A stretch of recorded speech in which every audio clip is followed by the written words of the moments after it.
Сайн байна уу? Өнөөдөр та бүхэндээ дэлхийн бүх орны судлаач, магистр докторуудын ашигладаг SPSS программыг татахаарыг зааж өгье.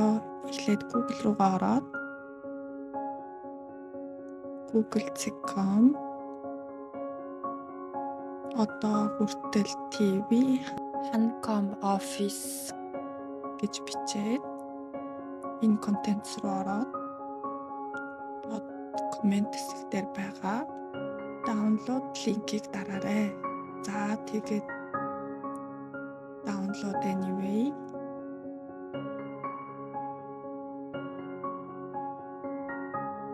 татагдчихээн.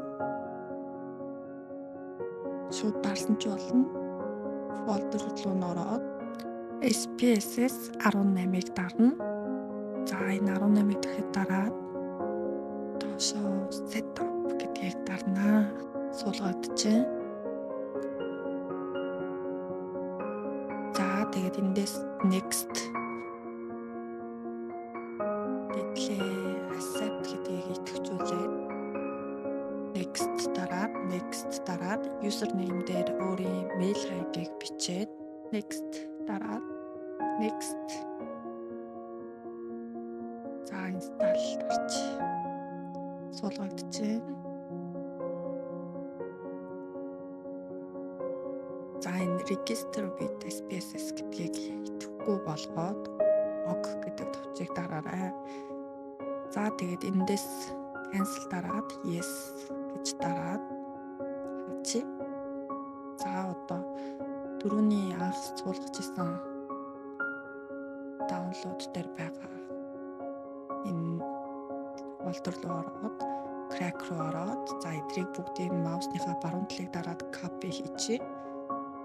За тэгээд дөрөв C дээр program files дээр SPSS дээр энэ 18 дээр бүгдээрээ хуулж тавих болно.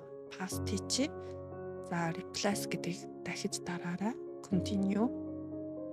За эдрийг бүгдийг идэвхжүүлээд continue дарчих юм бол crack маань амжилттайгаар нэмэгдэж хуулагдлаа. За одоо энэ Windows руу ороод SPSS руугаа ороод пинлжээ. За pin to taskbar дараад модаль Windows цогц руугаа ороод энийг бас pin to start хийчихье. За энэ дагаага дээшээ татаад ороход амар болгочихё.